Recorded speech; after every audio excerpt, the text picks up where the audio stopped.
Thanks for tuning in to 6Three podcast. I'm your host, Joel, and my co-hosts, Isaiah and Ben. What up? Welcome back, Isaiah. Long time no Thank you. chat. Yeah. Hey, just got back from the honeymoon. It was beautiful. It was a really good week off from everything. So we're ready to go, though. Yeah, you missed sports a little bit too much, I'm sure. Yes. I said that to Abigail last night. night.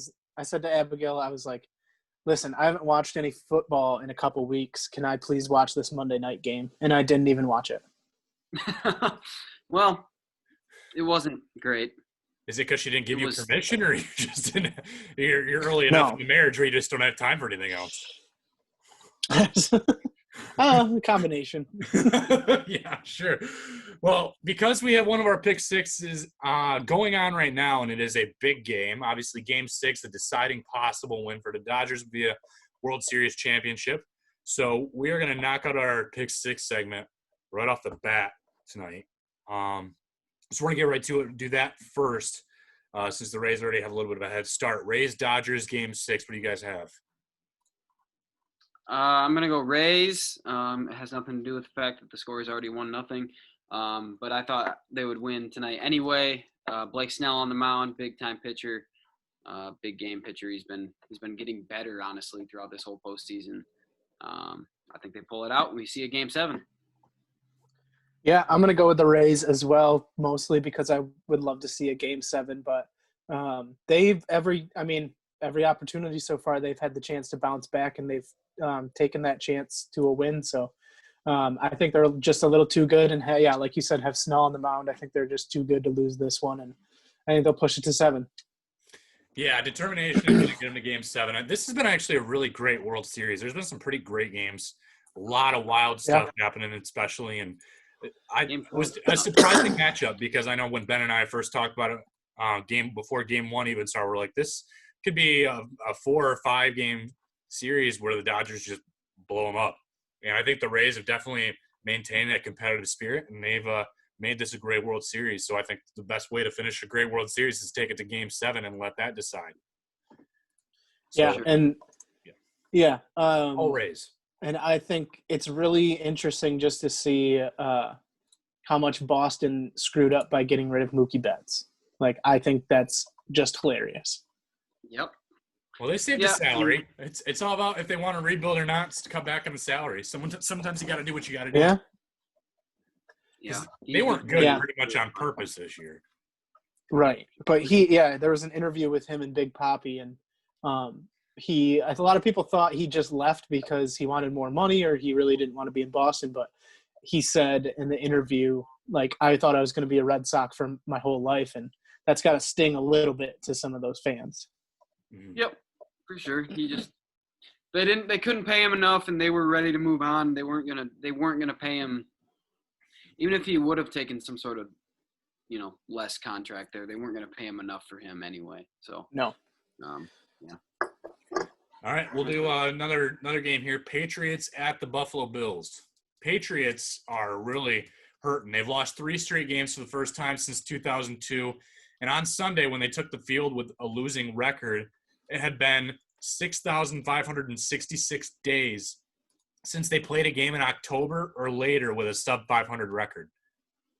So, yeah, go all the way back to 2002. It's been a rough year, and obviously they started out kind of hot with Cam Newton, and it just seems like it hasn't gotten back since he took a week off from COVID. So, yeah.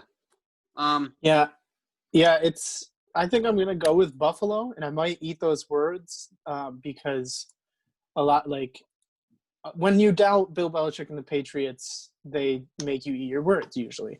But it's at Buffalo. It's like the first chance it's really the first chance in 20 years that Buffalo's been able to say, like, we are the better team.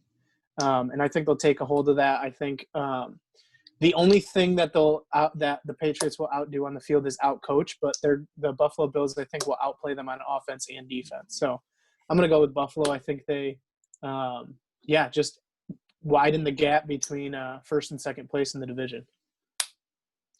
So the Patriots have really hurt me in these pick six lately because I put a lot of faith in them. This one's tough because I really could see a bounce back, but the Bills have been playing real well. I think I am going to go New England again, though. I'm going to trust them. It might. I don't think it's going to be a pretty game. I think they're going to make it a defensive game. I think Cam bounces back a little bit here. I mean, that was a horrible game this last week. I think they just need to, get back to what they were doing before. And, I think this COVID stuff really kind of threw them off with not being able to practice the way they want to practice. So I think this week, I think they're going to kind of be back to normal, hopefully. And then I think they'll put together a pretty good performance against Buffalo. Buffalo, I mean, they start off really hot, but they haven't really impressed me the last probably 3 weeks. They kind of laid an egg 2 games in a row there, and the offense kind of started to sputter a little bit. Josh Allen kind of regressed a little. Still playing real well, don't get me wrong, but he regressed a little bit for a couple weeks there. So I think New England will have a good plan for him. And, I think I'm going to go with New England in a close one. Yeah, I'm going to go New England Patriots as well. But I don't know. It's because the Bills, like you said, have been just really ugly the last 3 weeks or so. And the Patriots cannot lose another one if they really want to try to keep this debate active between does Brady need Belichick more, Belichick need Brady more, So I think I'm going to say just the way the Bills still won like 18-10 last week against the Jets though. But it was actually they were the first team since 1941 to win a game without a punt or a touchdown. So just a really weird game altogether. All right. Yeah, so I thought I'd throw out some of my stats here early on, but in that game, Allen played better, but he didn't do anything like. I mean, they didn't score any touchdowns.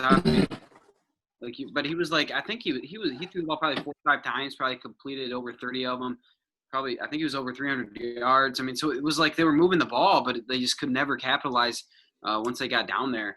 And I mean, against the Jets, that's probably not a great sign.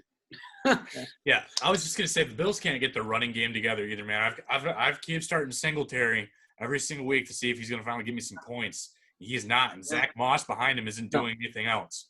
So it's just like they haven't been able to get the game going at all.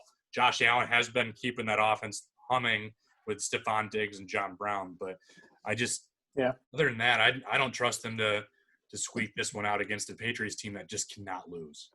So and I don't know. I just it depends because I think a lot of this rests on Cam Newton's shoulders because Bill Belichick didn't lose a step from coaching just because he lost his quarterback. The team didn't lose a step from as much as it is from COVID. Like they still are like a very they're pretty much the same since last year. Really, the only player that has downgraded is Cam Newton because he was basically off for a year. And came back to a new system, a very different system too. Like not just a new team that ran something similar, but a team that was not used to having a 6'5", 200-plus pound running quarterback, and they were used to having a very slow, very white, very awkward pocket passer. Mm-hmm. So if it all depends on Cam Newton's play this weekend, I think. I think towards the end of the season, the second half of the season, he'll start to figure it out more. But having 2 touchdowns and 7 interceptions, less than 1,000 yards after this many games, he just needs to step it up, and the game really rests on his shoulders. I think if he puts it together and starts to play in the system, and the pieces kind of fall around him, they will win. But if he has another 3 interception game or a couple interceptions and no touchdowns, a lot of it rests on his shoulders. As hard as that is to say for a guy who almost didn't have a team this year and almost lost his career because of injury, he's got to step up. Yeah. And if he lays an egg, honestly, I think you got to almost go with Stidham. A guy who's been in the system for an extra year under his belt at Cam, it's because that's the thing. As much as I don't think Tom Brady's greatness was because he's a system quarterback, Bill Belichick still has a system. Bill Belichick still has a game plan. They have an offensive system that needs to work. And we see when it does work, they win Super Bowls, and when it doesn't work, they're 2-4. So if Jarrett Stidham knows the system well enough and has had a year and a half to start learning things. And he's not going to be as good as Tom Brady, obviously, but he can at least play their system out. If He was can awful do that, when he came in for Cam Newton, though. That's the other thing. I know. All their quarterbacks are playing very bad. But if you're gonna have a bad quarterback, you might as well do it with a young guy. Yeah, that's who you think your future is. Yeah, it doesn't hurt. Steelers at Ravens. I am going to go with it's tough. I'm going to go with Pittsburgh Steelers, and I think it's going to be a good game. But that Pittsburgh defense, even though they've lost a couple pieces to injury, they're still pretty locked down. I think Lamar will, get the Ravens going a little bit. They're definitely not going to shut them out by any means. But I think they'll contain him enough, maybe force a few turnovers, and then that Steelers offense as well has been really good. I mean, Chase Claypool's been nuts. Roethlisberger's having an epiphany this year a little bit. Somehow he's still doing it. Somehow. Yeah, somehow. So I think, I'm going to go with the Steelers there. Steelers by 10 points probably. Yeah, I think I'm going to go with the Ravens, actually. I think the Ravens, since last playoffs, they got bounced pretty early and in very bad fashion, at least for a team that had that much promise. They need a prove-it game, and they need to win a prove-it game. Yeah. I think, they've had a couple prove-it games that they haven't won or haven't just looked good in, and they need to just be a team that is good. They need to be a really good team, and so I think the Ravens need this a lot more than the Steelers do. So I think the Ravens are going to come out hot. They're going to come out really strong. And, I'd look for them. I think they're going to win. Yeah, I'm going to take the Pittsburgh Steelers, I think, right now as well. This is probably the toughest game for me, honestly, but because that Patriots-Bills game was kind of tough. But I just I think I'm going to go with the Steelers. They do have a lot of momentum running right now, and everybody seems to be playing their hearts out and playing really well. And the Ravens, just because they signed Des Bryant to the practice squad doesn't mean that's going to help them out right away, obviously. So, maybe in a couple weeks it gives them a little more of a weapon than just, Hollywood Brown or Mark Andrews. But, the Ravens have to rely on their run game a little bit more. And if there's one thing that the Steelers do better than anyone in the league, it's to stop that run. And they shut down Henry except for that late touchdown. I think it's going to be similar to last week in the fact that the Ravens might make a little bit of a scare like the Titans did up against the Steelers. But I think the Steelers, they hold a pretty good lead early, and then, Lamar does a little bit of fancy stuff to kind of put him back in the game. But I think the Steelers hold on this ball game, and I think probably 7 to 13 point win. So okay, yeah. Saints at Bears. I am going to go with the Saints. I think the Bears kind of flew a little close to the sun, being 5-1. I still think they're good. I really think the Bears are good, better than they have been in a couple years. More formidable in the NFC North than they have been in a couple of years. But I just think the New Orleans really need to get back in contention. I think they need to get back on the right track. Even though they've rattled off a couple of wins, they've just been against not good teams. And even if the Bears aren't as good as their record has shown, they're still a good team. So I think the Saints really need this win. They are still dealing with injuries. Hopefully they'll get some guys back. But I'm going to go with New Orleans. They need to keep in pace with Tampa Bay in their division. So, I think they're gonna pull it off. But Drew Brees outside scares me. Yeah, I'd rather him be inside. I'm also gonna go with the Saints. I just think, overall, I think they have a better roster than the Bears. The Bears have overachieved to this point, which is good for them. And I think they are a good team. They're better than I predicted them to be. However, the offense for the Bears is sputtering more lately, that last game was ugly. I mean, it was not good. And Foles is at most, in my opinion, serviceable at this point. Obviously, he's fine. He's just fine. But he's not going to go out there and win you football games consistently. I think he's not going to by himself. And I think the Saints will have enough answers for the Bears defense to make it they'll win by a score or two. But the Bears are going to be in almost every single game they play this year because of that defense. Even the other night when it was ugly, they were right there. I mean, they easily could have, if the offense put together anything, they could have been in a lot better spots. So, I'm definitely going to go with the Saints. Yeah, it'd be pretty scary if Mitch Trubisky would have panned out. Like that defense is legit, but it's just I don't think the offensive play is bad. And I don't think Nagy's a terrible play caller necessarily. Although I don't know if you saw Nick Foles thinks he's a bad play caller. Yes. Yeah. But I don't think it's necessarily him. He does some creative stuff.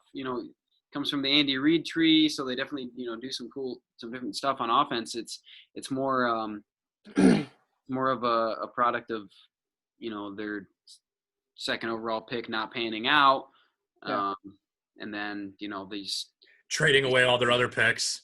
Trading, exactly. Trading up to get their second overall pick. So it's more of a product of some of that, and then than anything else. So I think they'll be in every game from here on out, and I think they've got a chance this week for sure.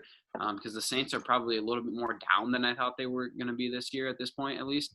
But I'm going to go with the Saints for sure. Yeah, we're going to call it All Saints Day because I'm going to go with the Saints as well. The Saints, they're another surprise. I mean, just like the Bears are. They're a surprise, but in a different way. The Bears are a surprise for the better. The Saints have kind of been a surprise for the worse. But it's not like they're dreadful. But I expect to see more. And again, dealing with the injury bug certainly doesn't help. Not having your number one wide receiver since week 1 certainly doesn't help. But I think they can get this game together. And like you said, going back to what you said about Nick Foles is a good quarterback to come in and help you for maybe like 3 to 5 games a year, but he's not going to be an all year round starter. He can't do it. He's just kind of one of those guys that'll come in when you really need him. And that's a good backup. Great backup. Yeah, great backup. He's a better Ryan Fitzpatrick, but he's still Ryan Fitzpatrick. Like, I might say Ryan Fitzpatrick is better. I'm gonna be honest. Ooh, Fitzmagic. Yeah. Yeah. No, but I agree, Joel. Like the Saints, just even though they are 4-2, and that's like a decent record, they're only 1 game behind Tampa Bay. It's still like they need to be better. They have won against the Lions, Chargers, and Panthers by a combined total of 12 points. Yeah, that's like that. You aren't a playoff championship caliber team if that's as little as you're beating those teams. That's all you could say. Right. And like their losses are close too. They're 1 touchdown losses, but you got to beat the Raiders. And the Packers game, I get Packers were hot, but like you really need to be 5-1 at this point because like luckily you're in a pretty weak division, but except for Tampa Bay, but you can pick on Carolina and Atlanta. They play Atlanta still twice this year, but I just think the Saints need to show something that proves that they are a force to be reckoned with still, and that Drew Brees isn't washed up, and that Alvin Kamara, even though he's had great stats like that, he can be back on a winning team, and a very good winning team if he wants to get paid. So I really think the Saints need this win. I think the Bears – they just keep dipping a little bit closer to reality of how they're actually like a 9-7, 10-6 team at most. Yeah. So what's funny, Joel, is that Sunday is All Saints Day. So no way. I thought I said something cool, but all right, I'll take it. Well, what is All Saints Day? Is that a Catholic thing? It is a Catholic thing. It's not necessarily Catholic. Not necessarily Catholic. It's like the day after Halloween. Oh, that would be Halloween is actually Reformation Day. I'll run on that one. The more important Hallows Eve. That's when Martin Luther told the Catholics, "Hey, figure it out." Yeah. Yes. And then they made All Saints Day. They made All Saints Day a holiday to take away from him. Yes. Yep. I think All Saints Day was a thing before him, but whatever. It's no, full all. the idea. We don't need to talk about it. No, this is going to turn into like our other underground theology. Yeah, we don't need to talk about it now. But yeah, anyway, go ahead. All right, so yeah, last NFL game here: Colts at Lions. All right. Ooh, I am gonna go against the Lions and go with the Colts. We were talking about it in our group text earlier, and we'll talk about it when we get to Lions recap. But they have a really favorable schedule coming up, which is nice to see as a fan. But before they get to that favorable part of all these 1 and 2 win teams, they have the Colts, and I just think they didn't show me anything in the last 2 wins that makes me think they can compete with the Colts. I don't think the Colts – I thought the Colts would be better this year. It's still Phillip Rivers, but I just think it's going to be a close game. I think the Lions will have a chance to win it, but I think they won't pull it off. I'm gonna go Lions, and I don't want to because I know they're gonna let me down. But I am gonna go with the Lions. I just think they're gonna. I think they'll be riding high off of last week. When they never should have won that game, somehow pulled it off. I think they've got a little something going. They're starting to figure a few things out offensively. Defense is starting to play a little bit better. I mean, I was actually, for the most part, impressed with that defensive performance last week. Last 2 weeks, really. They've shut down the run. Well, my whole thing was last week I was worried because, Atlanta put up some huge numbers the previous week, obviously against a lesser team. But, they were they were starting to figure things out. Atlanta was, and the Lions pretty much shut down everything that Atlanta wanted to do. Probably should have lost last week, and we'll talk about that in a little bit. Probably should have won against the Bears, so they still have the same schedule. So I mean, things kind of even themselves out a little bit, but I do think they've got a good chance this week. As long as they play a little bit more mistake free, I think they'll have a chance. It's a little bit step up in competition though from the previous couple weeks. So they do need to start showing out. They do need to start playing maybe a little bit more above their head, a little bit more above from where they have been the last couple weeks. But I think they can. So I'm going to go with the Lions, just on a hunch that they're going to be feeling good about themselves after the last couple weeks. So. Yeah, I'm going to go with the Lions as well. This is the one bear trap in the midst of their frolicking in green pastures for the next couple of weeks, and before they hit a real gauntlet. But I think the Lions, they've gained a lot of momentum now. Won 3 in a row, and 3-0 since Kenny Galladay has been there. He's been a huge playmaker. So it's time to pay that man. But I think there's a lot of things going well. I think Stafford is finally hitting his stride. He's missed a lot of throws, but early in the season, and I didn't see him miss a single throw last week that was his fault. It was a couple receiver drops. But other than that, he's figuring out. They're figuring out how to use DeAndre Swift. I wish they would use him more. Ben knows because I was complaining the entire time watching the game with him on Sunday. Yes, you were. All I wanted was DeAndre Swift, but and AP is he's averaging like 1.9 yards a carry in the last 3 games. It's horrible. Their run game is terrible. They just gotta figure out how to use the playmakers that they have now. Playmakers that they've found like DeAndre Swift, Kenny Galladay, Marvin Jones has made some great catches too. And the defense has made stops. They're the last 3 weeks by themselves. They're holding opponents rushing to 3.1 yards a carry. That's what you need to see. You can't be giving up these chunk 4.5, 5 yard rush plays. They need to keep stopping the run game like they have. Mm-hmm. I don't think they need to rush Desmond Trufant back yet. Justin Coleman is back. Okudah's finally kind of getting in stride a little bit. I think he's finding some comfortability with NFL wide receivers. And Oruwariye has been a great 5th-round pick in his second year. So I think some players are just starting to kind of hit their stride right now, and I think momentum is kind of in the Lions' direction. So I'm going to go with the Lions in this game as well. Yeah, and I think I think if they can keep building on what they're doing, if that's the trend they go through, it's just that they haven't yet this season. They've been building the past couple weeks, but even the Falcons, even though they're kind of riding that we just fired our coach high last week, they're still terrible. They're still a glorified 1-win team. They are. They've got playmakers. Like, I just don't know why. I look at their roster on paper, and they've got guys. I don't know what to do. I know. Well, and it's the same with the Cowboys. Like, they are on paper, like they're still good in Madden. Like, they're good in Madden. They're good on paper. They're good if you just give them numbers. The ratings adjuster is a Cowboys fan. Yeah, it should be. But yeah, I don't know. I really want the Lions to win against the Colts. I'd love them to maybe in the next couple of weeks get into second place in the division if Chicago still keeps going downward and Minnesota doesn't know where it is. But yeah, I don't know. I think they're gonna have those 4 wins in a row once we get after the Colts, but I just think they have a bump in the road before that. Colts we can't have defense. It definitely worries me if they can't move the ball. The Colts are number 1 against the pass in all football right now. So that's that's they the have thing. to have the run game working. Yeah, the Lions ran for like less than 100 yards for sure last week total, or just terrible. So if they can run the ball decently and like that's great, but we'll see. Yeah, it's going to be the best game obviously in the next couple of weeks, I think. But going to our last pick 6, we're going to go with Northwestern at Iowa because it's the only competitive Big Ten game this week. Yeah. It's a little tough one. I'm going to go Iowa. Iowa probably should have beat Purdue last week. They let them hang around a little too long and then, scored late. Purdue scored late to take the lead. And, Iowa, that's kind of Iowa's MO, though. They just kind of grind it out.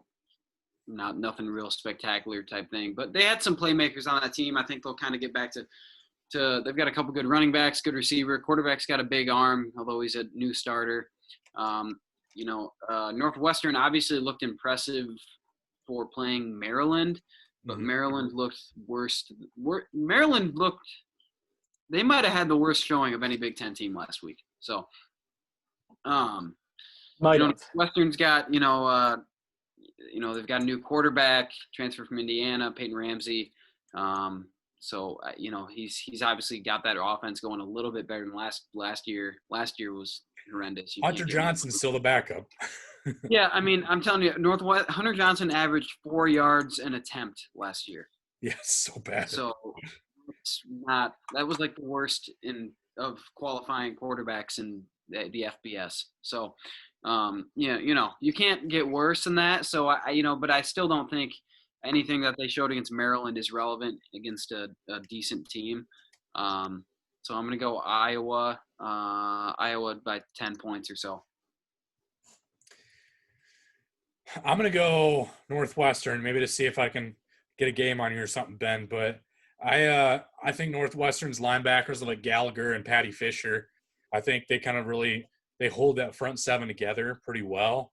And I think I am not sold on Spencer Petras as much as I'm sold on – I like Peyton Ramsey more than Petras. I do too. I just don't think it matters. But I do – but yeah. and I do like Iowa's 2 running backs, Mekhi Sargent and Tyler Goodson.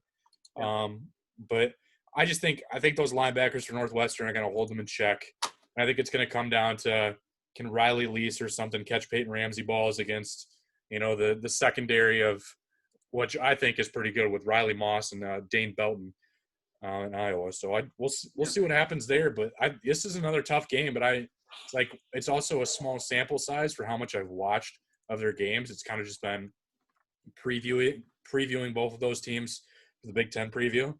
And I think that the matchup bodes better, in my opinion. But I could see it going both ways for Northwestern in this kind of situation. Yep. Yeah, I think I'm going to roll with Northwestern too.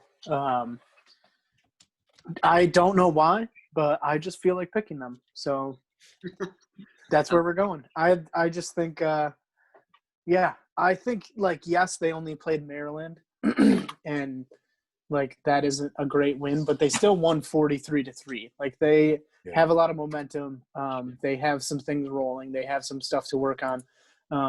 Whereas Iowa's going to be trying to come back, and if Northwestern can pour it on pretty early, just get the first maybe 2 touchdowns or first get to 10-0 or something like that, I don't think Iowa will be able to come back.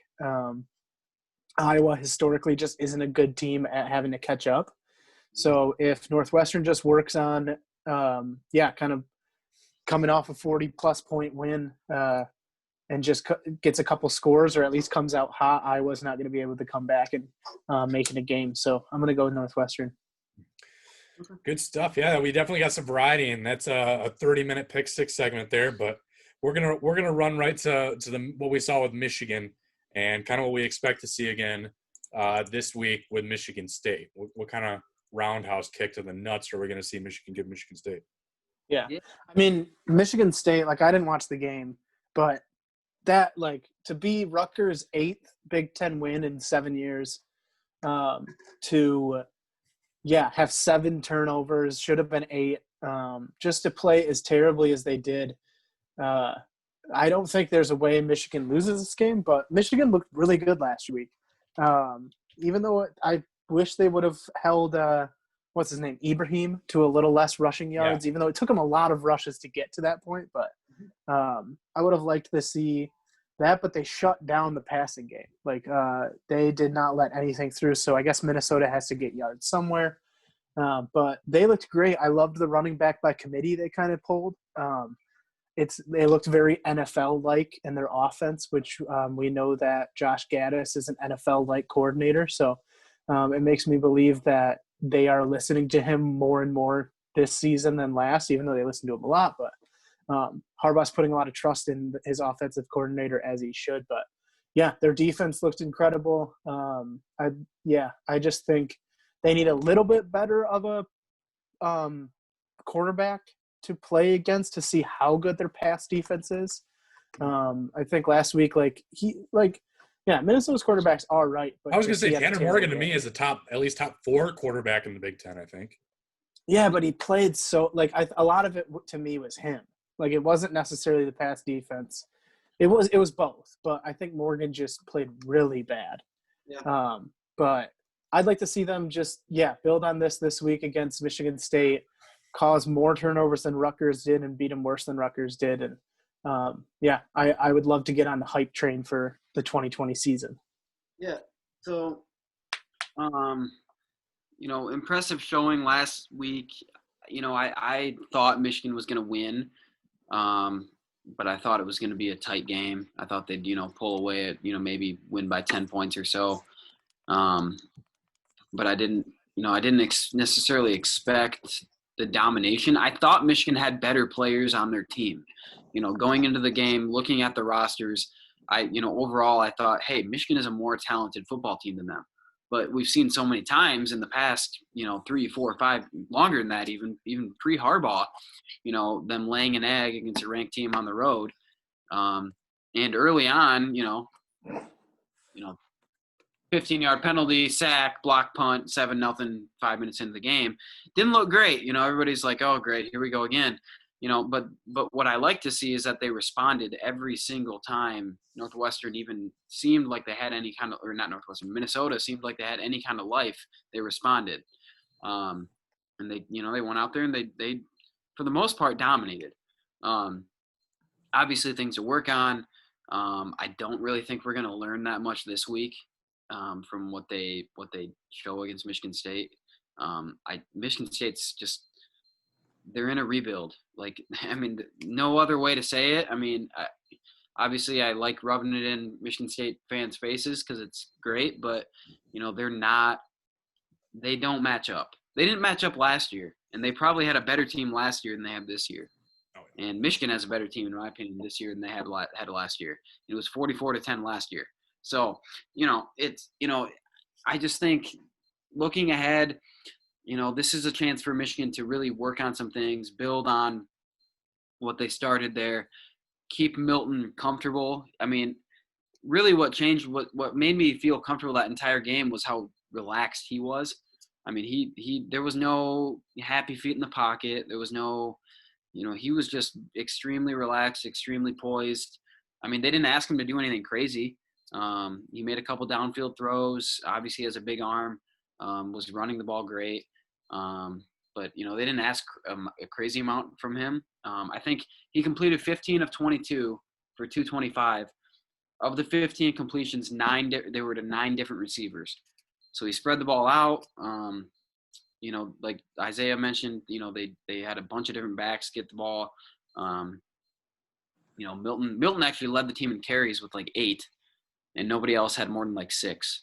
Yep. So, I think, eventually they'll probably need to rely on a guy, one or two guys.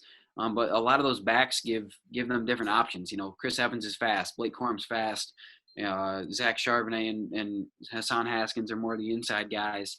So they showed a lot of different stuff. And then on defense, yeah, I'd agree. Probably a little bit too much giving up on the ground. But at the same time, I think when you're up 20 points or so, and Minnesota continues to want to hand the ball off and just go down the field 4 or 5 yards at a time, I mean, that's essentially ensuring a win for Michigan if that's how they want to move the ball.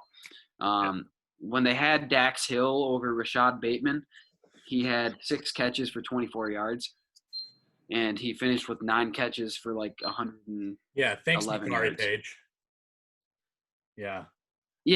So when Dax Hill goes out, Makari Page comes in. They got to do some different things with the defense. Page struggles. He's a freshman. It is what it is. Sounds like Dax Hill should be back this next week. He just got poked in the eye apparently, so he should be okay. So that's good. So I don't know. I think overall you have to be encouraged. That's as good of an offensive performance, especially in the opening week, as they've had in a really, really, really long time. At least against a team that has a pulse. I was gonna say that's no scrub team. If they're if they go out there and blow out Western Michigan, that doesn't show me anything. Yeah. You go out there and you pretty much smoke Minnesota. That's something different. So I think a lot to build on, a lot to like, and I'm expecting a blowout this week. Michigan State's going to have a few things that are going to work for them, stuff they've been preparing all off season for this game. But if Michigan just kind of weathers that a little bit, they're clearly the more talented football team, clearly the more prepared football team. And I think I'm expecting a 25 plus point win. So, well, that's where Vegas has it. So that would be somewhere good.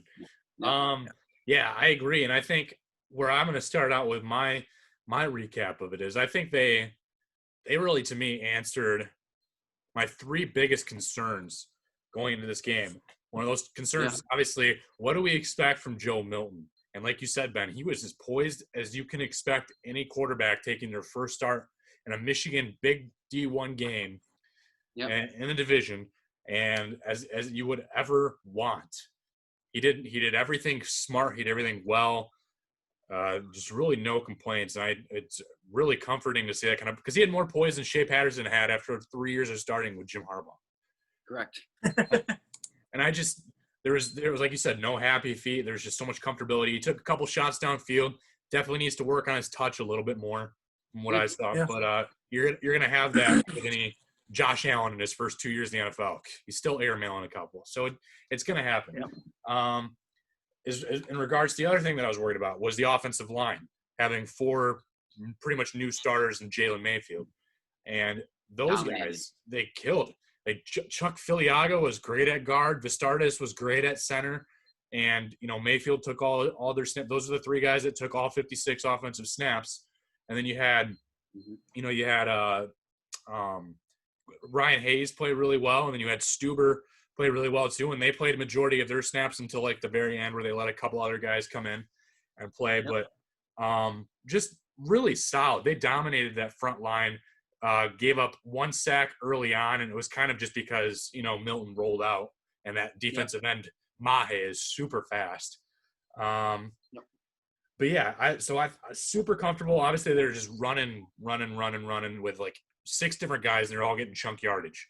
Just a lot of really good things. I was surprised to see Blake Corum more than Zach Charbonnet. Yeah, that was I really thought Corum might have maybe gotten the ball 3 or 4 times in that game. I thought maybe Charbonnet and Haskins would both touch about 8 to 10 carries each. And I expected Evans probably about the same as Corum, to be honest. But it worked out. They all kind of did their own unique thing that they bring to the table. And I think that's really helpful in a running back by committee, is having just a bunch of different types of style running backs do what they do best. Yeah. Speed and space was something that they didn't utilize as much this week. But again, it's a more disciplined Minnesota defense. I think we're going to see that speed and space really destroy Michigan State this week. I think they're going to come out finding the speed and space early on in this game against Michigan State and take that whopping lead, maybe relax a little bit, and then stick with running game.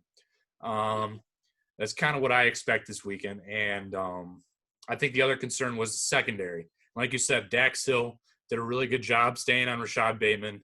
Vincent Gray did a great job on the other side. And Jamon Green stepped up when he had to. I thought Jamon Green played very well. Yep. And, obviously you're going to have the growing pains with like Makari Page and some of the other guys back there. Brad Hawkins played well at safety. I thought the secondary was a bigger concern too. So if I look at my three concerns, quarterback, offensive line, and secondary, I think Michigan answered all my worries on that. And they just played an all-around, well-disciplined game other than at the very beginning with Ben Mason's dumb penalty. It was a really well-played game. Yeah. Yeah, I really like to see, and like you said, Joel, I think Joe Milton did a great job with what they gave him. They really didn't give him a ton of opportunity, like blow up the stat sheet. With the workload they gave him, he wasn't going to throw for 400 yards. He wasn't going to rush for 100 yards. I think he looked poised because his coaching staff knew his limitations in his first Big Ten start. They didn't put too much on his shoulders to make a bunch of really difficult throws. They tried a few, but they gave him, a leash, but a short leash. Like, they didn't really let him out of the box. But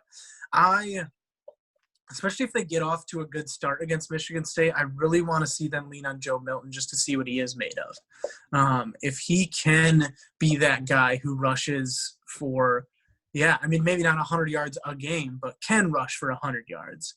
I want to see him be the guy that can throw for 400 yards, even if he doesn't do it.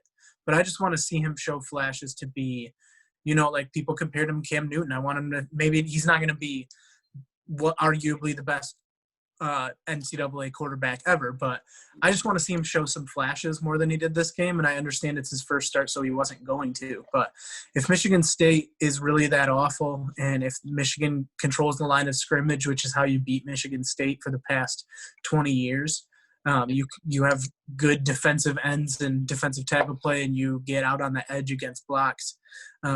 If they can do that and let Joe Milton get a little looser and show what he's made of a little more, I'll be really happy.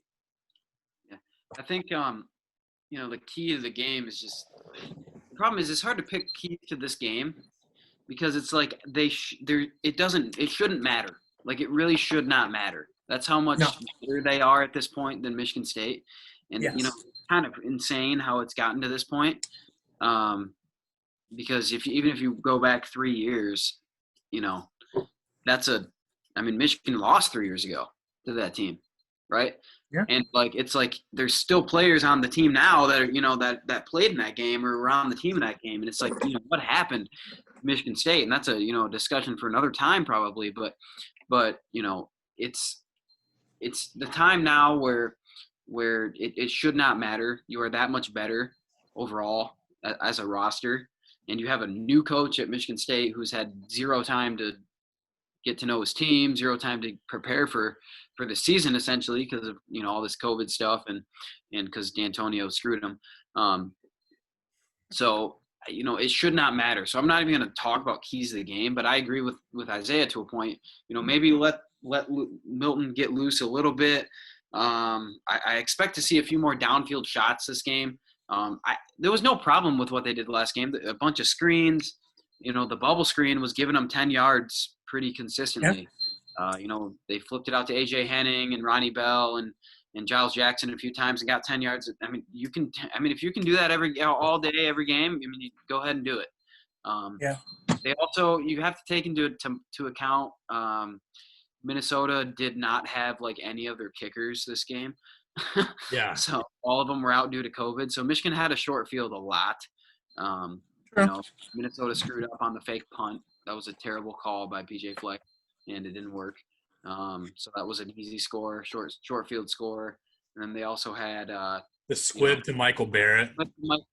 After those pop flies were working just fine. Those pop flies were getting working just fine. Exactly. So so that's something to take into account. So I think that actually skewed the yardage a little bit. Right. To the point where I think Michigan probably would have had more yards this game. just because I don't think Minnesota really would have stopped them. But yeah, I mean, it should not matter what Michigan does this weekend as long as they take care of the football, as long as they avoid turnovers for the most part. Yeah. But I agree. If you're going to see something, if you want to see something encouraging, at this point, it's like, okay, you saw Milton ease into his start with a bunch of easy stuff, a bunch of stuff he does really well. He ran the ball real well. Stuff he does well. Let's see the next step. Let's see some downfield shots. Let's see him connect on a few of those. You don't need to be perfect. I mean, he's not going to be perfect, but let's see him connect on those, and let's see him take advantage of a team that he should take advantage of. So yeah. Well, and I think like when it comes to like the Michigan State issue of like Michigan really losing in the past 10, 15 years, some games they should have won against teams they should have beat. Yeah. It's really similar in my mind to and some Michigan State fans might get mad at this because I'm overplaying Michigan, but tough crap. Michigan is Michigan State. Like Michigan State plays Michigan the way that Michigan plays Ohio State. Yeah. No matter what they look like that season, no matter how bad they are, no matter who's on their team, Michigan gets Michigan State's best game of the year.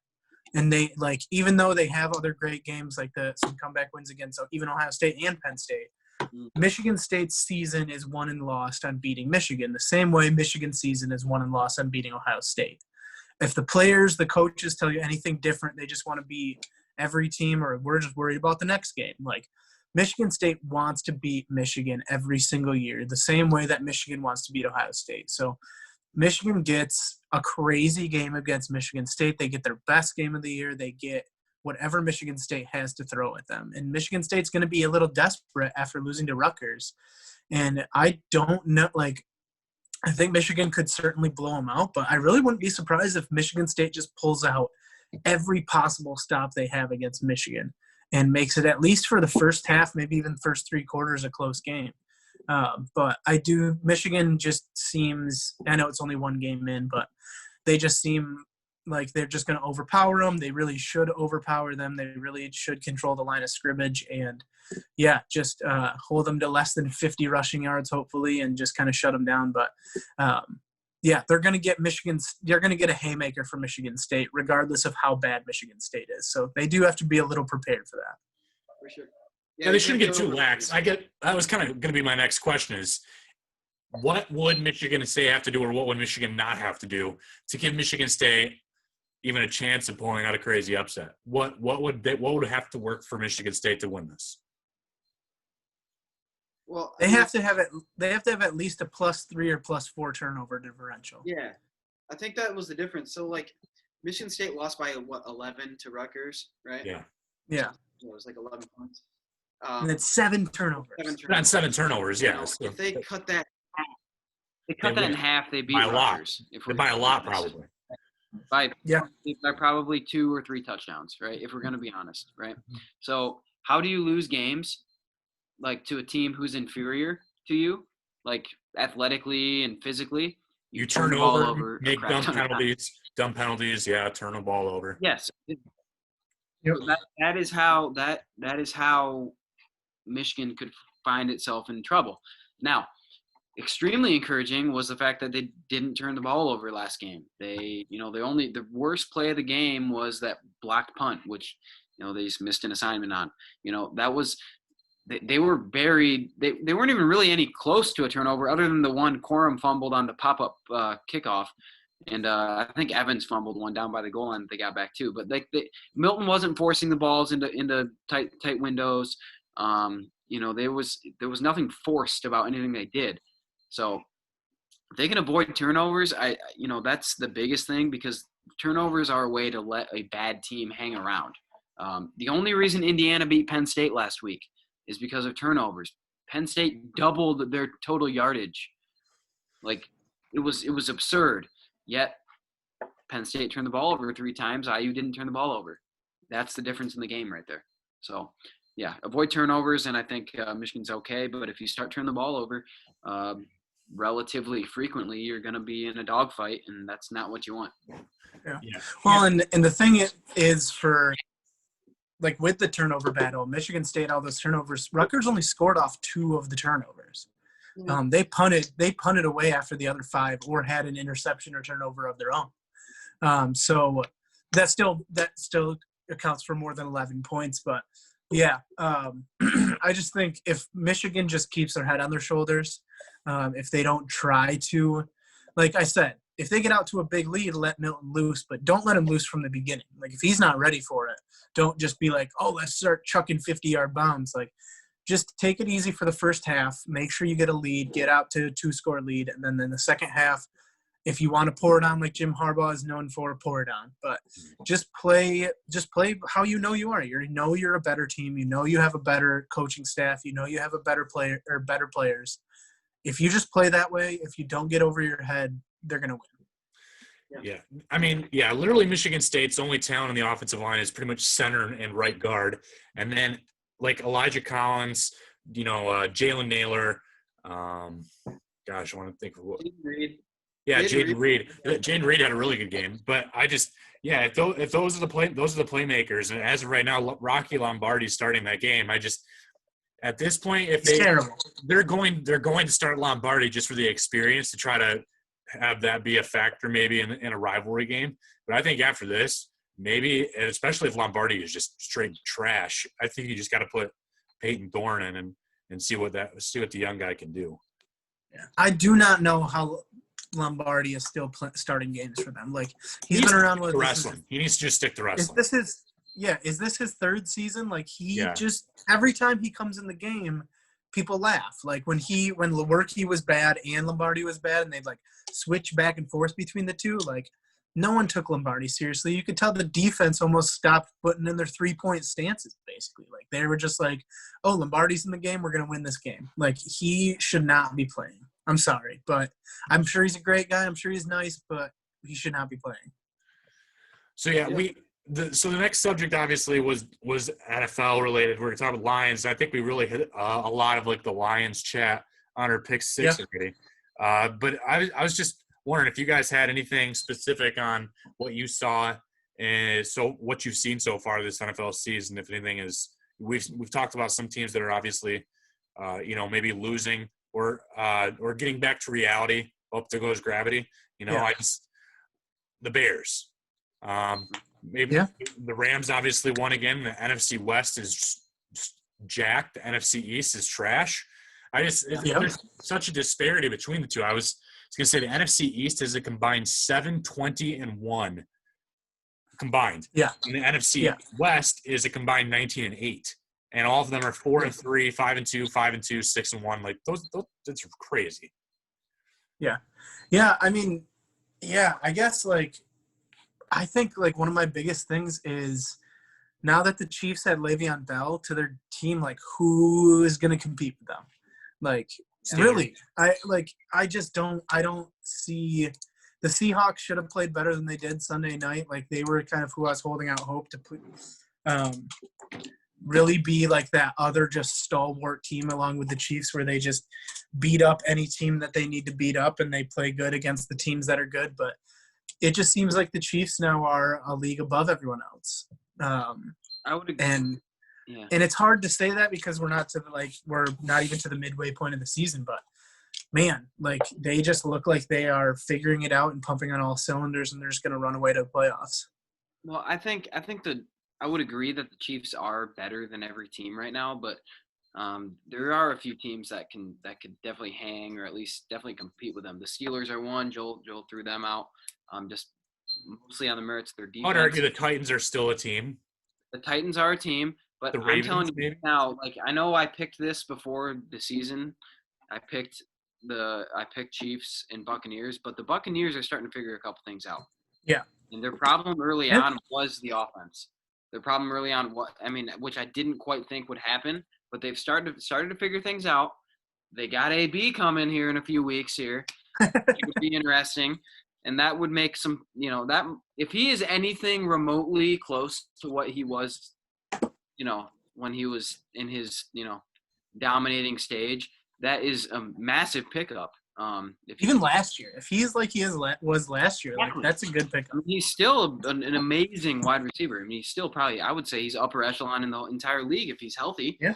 So, yeah, I mean, you add that, I guess Chris Godwin's having surgery this week, so he's going to miss the game. But, if they get him back healthy, Gronk is starting to figure some things out. I think the Chiefs, the Bucks, and the Steelers right now are the teams I'd be watching every single week. And I'd probably throw Seahawks in there as well, just because Russell Wilson's been so good. And they probably should have won their last game for sure. Yeah. But if I'm gonna watch a team every single week right now, besides the Lions, because I'm a Lions fan, I'm gonna watch one of those teams because those teams are starting to figure some stuff out. So okay, so I was getting ready for the podcast this week, and I guess sorry, I don't want to cut Joel off. Joel, what have you been seeing this season? Why don't you go first? Well, I was gonna read out some of my stats of the week. Okay. Yeah. And then so I'll have to put the reading glasses on here because I'm old now. You'll get there too after a couple months of marriage. Don't worry. I'm not there yet. Yeah, you'll be in glasses before you know it too. So yeah, I read a couple off already, but I also wanted to add, Adam Gase's point differential is minus 436 points in his career. That includes his 10-6 year with the Dolphins, in which he was still minus 17 points. He was 10-6 and got outscored. Yeah. And then if you took away all of the points the Ravens and Steelers have scored this season, they'd still have a better point differential than the Jets. Okay. Gosh. Wow. Yeah. Yep. When Derrick Henry runs for 100 yards or more, the Titans are 16-0. In their last 16 games together, Ryan Tannehill has 35 touchdown passes. Henry has 2,068 rushing yards. And they are the first teammates in NFL history with 30 pass touchdowns and 2,000 rush yards in a 16-game span. Wow. Okay. All right. Quarterbacks in NFL history with 250-plus passing yards in each of their first 5 career games is just Patrick Mahomes and Justin Herbert. You say Herbert. That guy. Yeah, he's been surprising, man. He's been awesome. Mm-hmm. Yeah. The Chiefs went 0 for 8 on third down on Sunday, and they still scored 43 points. I want to add, this is a 2020 year to remember because Chad Henne and Tom Brady both ran for touchdowns on Sunday. It was just a shame that Elvis Grbac couldn't get in on that action. Yes. Somewhere he was out there like, put me in, coach, for sure. I'm not sure he can run anymore. The Falcons had a win probability as high as 98.7% in ESPN's win model. It was the Falcons' third loss this season with a win probability of 98% or more. That is the most by any team. That is the most by any team in the last 20 years, and the rest of the NFL has a combined 4 such losses this season. Wow. That's crazy. Couple more, 2 more. Yep. Aaron Rodgers started his 180th regular season game on Sunday. He didn't throw a touchdown last week, but this week he did. Because he's never had consecutive starts with with no touchdown passes. No other quarterback has that streak in the last 70 years. Wow. All right. And then my last one is just a fun fact. Prince Amukamara is actually a prince, and he has the birthright as a chief in Nigeria. I did know that. I did not know that. Just thought that was really interesting. Had to add that. Nigeria, Okay. Chief Amukamara. Chief Prince Amukamara. Chief. Okay, so getting ready for today's podcast, I made a tier list of the teams in the NFL. And I want to – there's 6 tiers. I want to go through them, and I want to know if you guys would change anything, okay? Yeah. So I'm going to start from the top, and I'm going to go down. So my legit team, the Super Bowl contenders, are the Chiefs, the Steelers, the Seahawks, and the Packers. I wouldn't put Packers in there. I would move the Packers down, and I'm guessing you have the Bucks in the next one. Well, you had the Bucks. You had the Bucks, right? You said the Bucks. You had the Chiefs. Bucks. No, I don't have the Bucks. Oh, you don't? Did you say the Seahawks? Chiefs, Seahawks, Steelers, Packers. Okay. I'm removing the Packers and adding the Bucks. Yep, swap the Bucks and Packers. And I guess they kind of did this week, so maybe I should move them up. But my almost there tier, if they can figure one or two things out, they're a contender tier. I have the Titans, the Bucks, the Bills, and the Ravens. Okay. I would not. I like it. I don't think the Bills are there. I'm swapping them. Okay. All right. Here's my problem. I'm actually thinking I'm gonna put. So I'm swapping the Packers and the Bucks in the first two, and then I'm actually removing the Titans and the Bills. Okay. Wait, you're removing the Titans?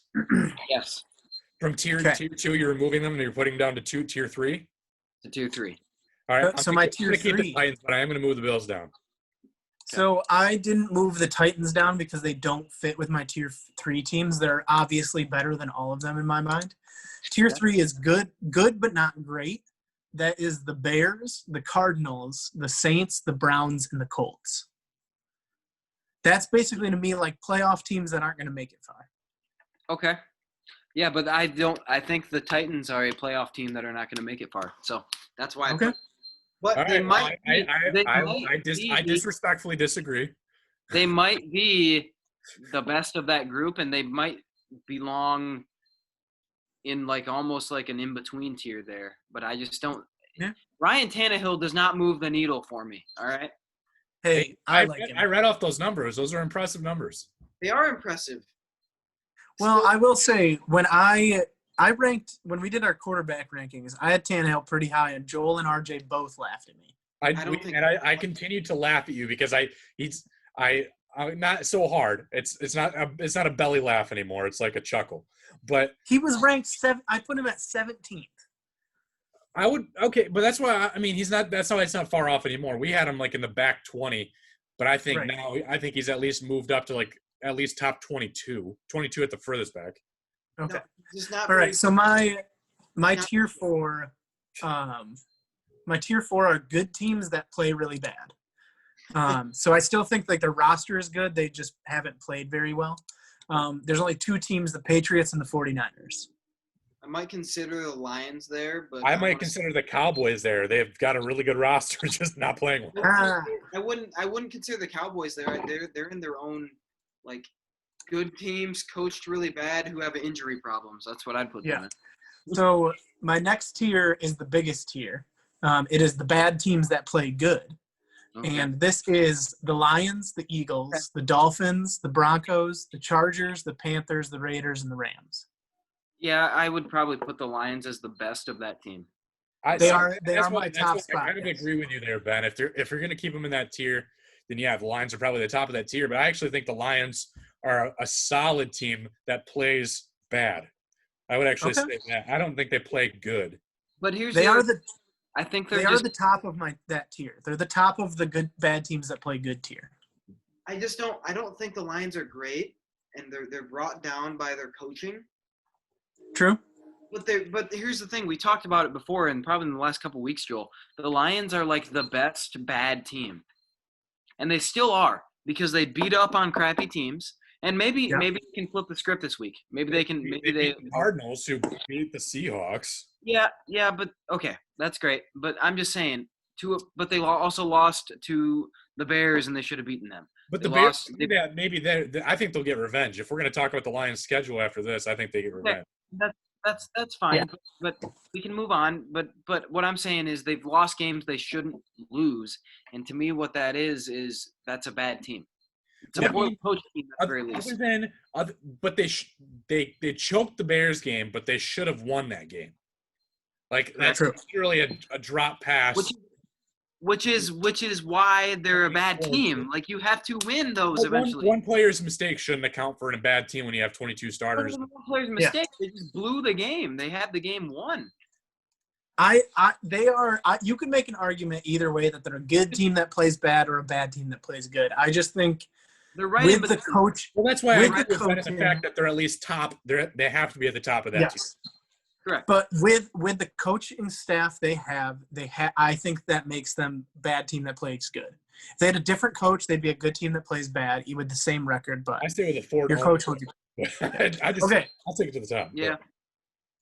All right, my final tier is called just simply poop, because these teams are sad and no one likes them. They are the Washington football team, the Cowboys, the Bengals, the Falcons, the Vikings, the Jaguars, the Texans, the Giants, and the Jets. There are a lot of teams in there that I really, at the beginning of the year, wouldn't even thought close to. No, not at all. Not at all. Typically, the Cowboys and the Texans and the Vikings. Yeah, yeah. And The I Vikings. thought the Vikings would be more. Yep. Kirk Cousins is terrible. Yep. But yeah, I think some outliers I have is that the Patriots are 2-4, but I still have them in the fourth tier. Like I still have them as a good team that plays bad. And then the Rams I have in the bad teams that play good, but they are 5-1, 5-2. Mm-hmm. Like, but yeah, I agree with you guys. I think the Bucs are trending into like the legit contenders, and the Packers maybe looking like they're not legit contenders, even though they are really good. But they do still have a couple things to work out. But yeah, thanks for going through that with me. I'm glad we could discuss where these teams are. I would agree with almost all of it, other than like the couple moves up and down that I would talk about. I mean, for the most part, it's probably pretty well set in stone right now. I mean, it could change. It would be interesting to look at that, 5 weeks from now, and then maybe like end of year to see where everybody's at. Yeah, and that kind of we can discuss our final segment here then, the Lions schedule, and then kind of what we expect to see for the rest of the year from these guys. Yeah. Yeah. So I'm gonna pull that up here a minute, but obviously they got the Colts this while week. You're pulling that up quick. Oh, yeah. Go ahead. I'm right here. While you're pulling it up, quick hot seat update. Adam Gase, Matt Patricia, Doug Marrone, Joe Judge. In that order. Okay. Yeah, I would agree. So you did take Mike McCarthy off that list. I will maybe. Mike McCarthy's. I don't know if his seat is quite hot, but he is. There's enough leash in Dallas where I think he's at least fine for the year. Yeah, Dallas doesn't fire coaches, so he's not going to get fired. They're not going to get rid of him after 1 year, but I think they want to. Yes, the fans want to. I think Jerry Jones is like, fine. I agree. I've mentioned them before, but one of my favorite podcasts, Part of My Take, they think that Jerry Jones just doesn't know whose responsibility is to fire coaches, so it never happens.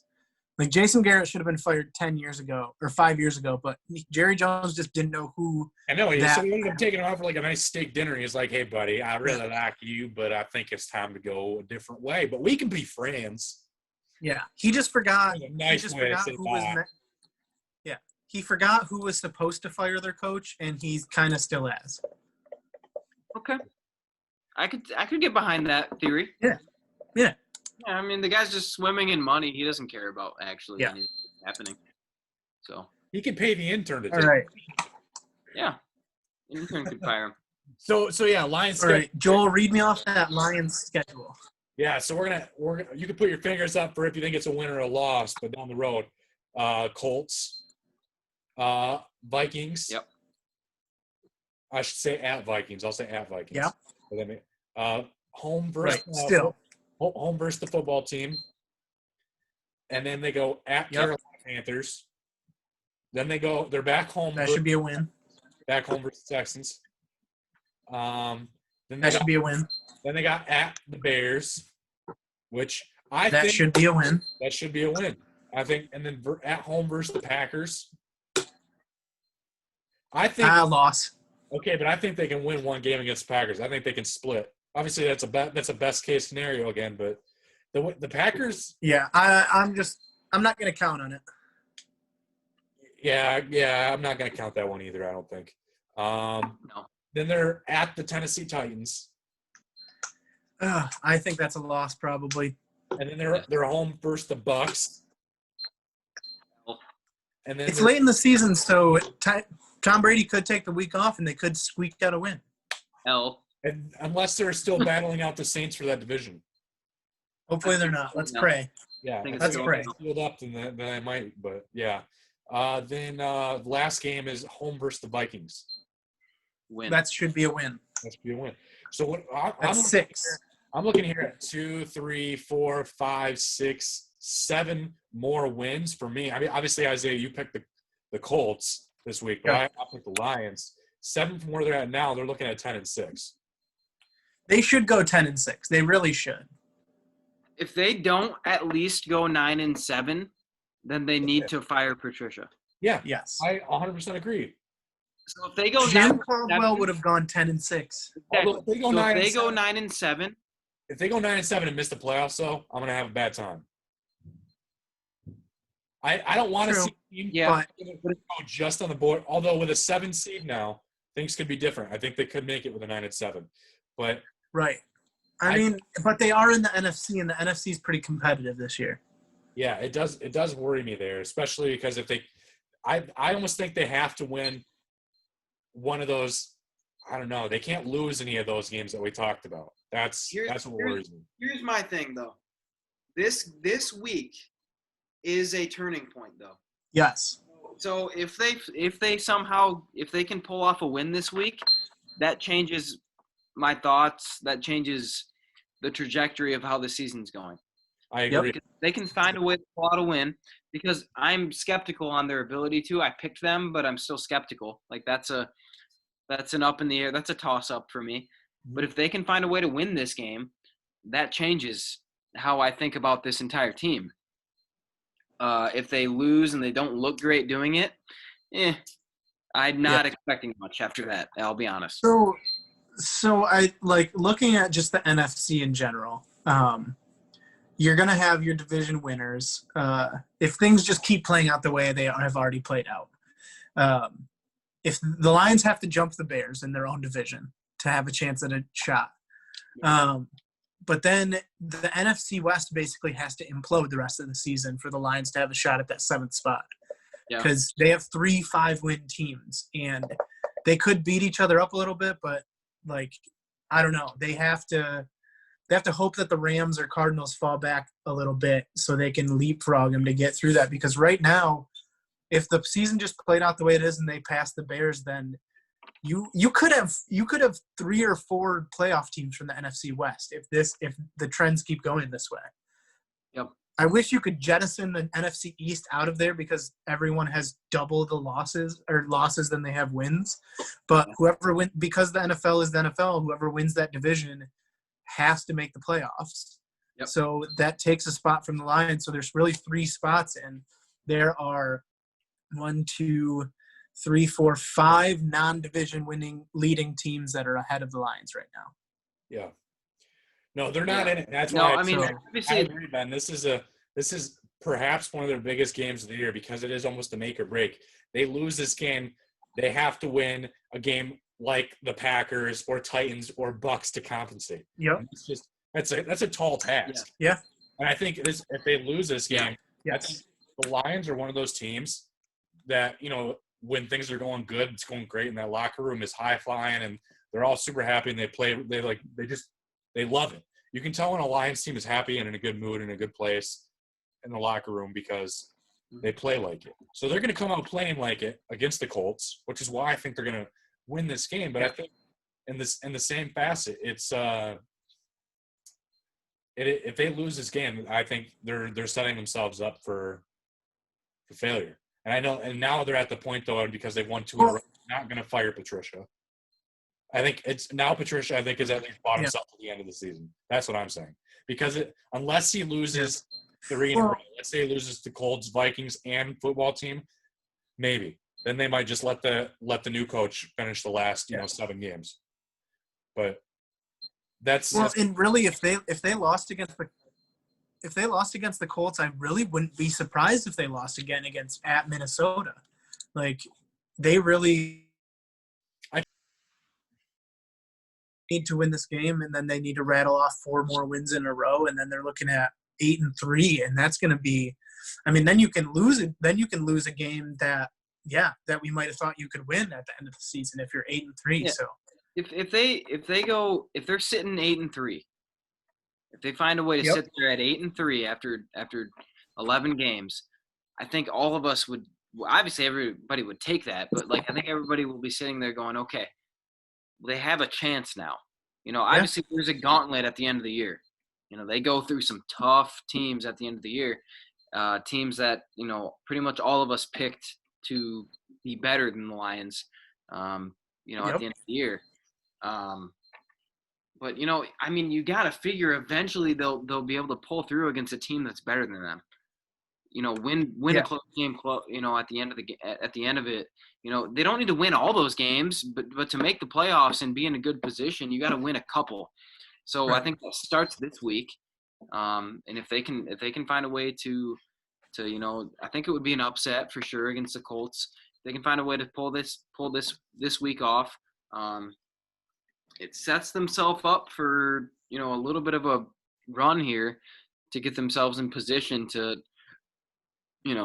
make the playoffs and see what happens. So Well, and if I they tweeted that record, like the teams the Lions have beaten are a combined 7-14. The teams that the Lions have lost to are a combined 14-4. So there's quite the disparity there in the teams that they've lost to and the teams that they've beaten. Like they're beating up on, like you said, the bad teams, and they're other than the Cardinals. The Cardinals is a pretty impressive win if we're going to look at it in hindsight. But all those other games they virtually choked away. Well, and I think like if they get towards the end of the season and they get, those 3 games, week 14 through 16 are really what we're looking at. Green Bay, Tennessee, and then Tampa Bay. If they catch one of those teams and that team already has 10 or 11 wins and they're just kind of like lollygagging because they're at the top, it's not far to think that by week 14 the Green Bay Packers are going to have a 3-game win or lead on the NFC North that can't be made up. Or the Tampa Bay Buccaneers might have separated themselves from the Saints. Like if they catch one of those teams slipping just a little bit to squeak out a win and go 10, 11 wins, like that's awesome. Like that's a playoff spot for sure. As good as the NFC West is, as good as the Saints are maybe in second place, but come on. I think 10 wins will get you in there. Because like you said, the NFC West is going to start playing each other. They're going to start beating up on each other a little bit, and that's going to balance out a bit. They haven't played that many games versus each other. The Seahawks are playing the 49ers this week. So someone's going to get taken down there a little bit. But, the Lions have to keep winning to at least stay in that conversation. But I think they got to keep riding the momentum right now. Yeah. And that's the thing. None of this conversation matters if they don't keep winning. If they find a way to rattle off these next 5 wins, we can talk about this and possible playoff possibilities till we're blue in the face. But they have to win these games. You have 5 winnable games ahead of you. You have to win them. Yep. Well, this is the make or break for Patricia too. In my opinion. Regardless, Joel, I think for the most part, like you said, he's probably bought himself to the end of the year at least. I think the only way that he doesn't is if he loses like these next 3 or 4 games in a row to really bad teams. Yeah, right, exactly. So, and they seem to have something going a little bit here. Now that they can kind of, they can maybe they're finding a little bit of an identity as a team. So I think he's kind of bought himself to the end of the year. But if you finish 8-8, or you finish 7-9 somehow, you kind of got to move on. If they finish 9-7, depending on who they beat and who they lost to, I think he might have an argument for being able to stay, but they should finish 10-6. Yep. They should. I think, if Patricia loses this game against the Colts, because as much as we know it's a big deal, as much as us 3 guys who aren't in the offices and in the meetings know this game's a big deal, Matt Patricia knows this game is a huge deal. The players know this game is a huge deal. The coaching staff knows this is a big deal. If him knowing how big of a deal this is, knowing how much pressure is on him to make a good game plan, to teach what he needs to teach over practice these next couple of days, and he still loses, I don't care if he wins every other game, he's gone. Like, I'm sorry, but he has to know what the moment is. Every good coach, every great coach knows how big the moment is, and they coach up to that moment. So he's gotta do that. He has to. Well, I think this game is the pivot game because I think this game could determine whether they go 9-7 or 10-6 or 9-7 or 8-8. Or 7-9. I honestly think if they lose this game, they're going to lose one of those games against like Washington or Texans or something that they shouldn't do. They can just go 6-10. The scary thing is, like a team like the Texans is talented enough to where they could easily beat the Lions. Yeah, it's just like the Falcons. To me, the Texans to me are like the Falcons. They have good players on that paper. The Lions are not good enough, though. They're not talented enough, and very rarely are NFL teams talented enough and good enough to where they could, take a week off. Well, no one can take a week off, but where they could play not well and win. Mm-hmm. They can't do that. So they're at the point now where, like, if they don't play well against the Texans, they don't play well against the Falcons. They don't play well against teams like that they should be on paper. They're going to be in a dogfight. They're going to be in a close game, and they're probably going to be in a close game anyway because they're not like head and shoulders above those teams. They're just probably a little bit better than those teams, and that's just where they're at right now. And like we've talked about before, it's really hard to go from where the Lions are right now, which is like they're all right, to good. And it's even harder to go from like good to great. Yeah. To where the Bucks are right now, to where the New England has been up till this point, to where the Chiefs are right now, where they find themselves. So it's really hard to get to take those steps, and that's where the Lions find themselves right now. They're kind of in purgatory here, where they just can't. They're beating their head against a wall because they're not as a roster that much better than the teams that they have to be that much better than. And the only way to get there, I think, is to consistently find a way to win those close games and, get yourself confidence, as an organization, as a team, as a program there, under a head coach. And I don't know, they could get there. But I think this week is pivotal to making, to turning one way or the other, whether they can figure this thing out. So. Well, this has been a good show. And next week, that means we can bring you some of our thoughts on what happened with the Michigan State game. We'll talk about the pivotal game that is the Colts and Lions this weekend. And obviously tonight, now in the top of the fifth inning, the World Series that could be deciding if the Dodgers end up making a one-run comeback here. So we'll see what happens, but I look forward to talking to you guys next week, Tuesday. Yeah, we'll see.